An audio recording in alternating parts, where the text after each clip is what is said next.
Istorija, kurią dabar matysite, jūs turėtų nustebinti ir sujaudinti. Šis pasakojimas atskleidžia begalinę žmonių atjautą ir gerumą. Po pernykštės maltiečių sriubos akcijos pasiekė nuostabi žinia iš Utenos rajono. Rodėme viename kaime netoli Užpalių gyvenantį vienišą Antaną. Tada jį sutikome važiuojantį dviračiu. Į tokią kelionę jis leidžiasi porą kartų per savaitę. Važiuoja pas draugą įkrauti savo mobiliojo telefono. Antanas gyvena name be elektros. Taip pripratęs, kaip anksčiau žmonės gyveno be elektros. Ta žinia labai nustebino, bet dar labiau pribloškė kitą. Buvęs statybininkas pernai gyveno iš 215 eurų. Tad tie 2 kartai per savaitę, kai maltiečiai su karšta sriuba jį aplanko, senoliui tikras išsigelbėjimas. Man užtenka šitie 3 siekiam, kas esu tiek suvalgo. Tokie pernai Antano pasakyti žodžiai apie dubenėlį sriubos 3 kartams, kai privalai taupyti ir skaičiuoti kiekvieną trupinį, buvo išgirsti. Po reportažo apie Antaną užsimezgė labai graži ir iki šiol trunkanti draugystė tarp mūsų senolio ir tos geros širdies moters.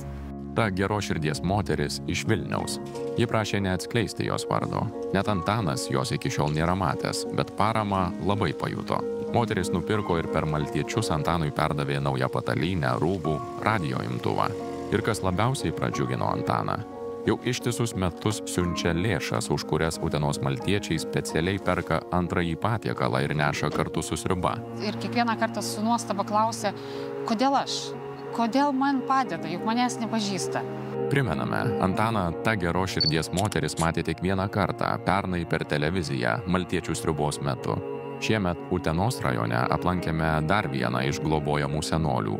Tai močiutė, viena vyriausių maltiečių lankomų šiame krašte. Nesvarbu sakyti, 93 suėjo rugsėjo 18.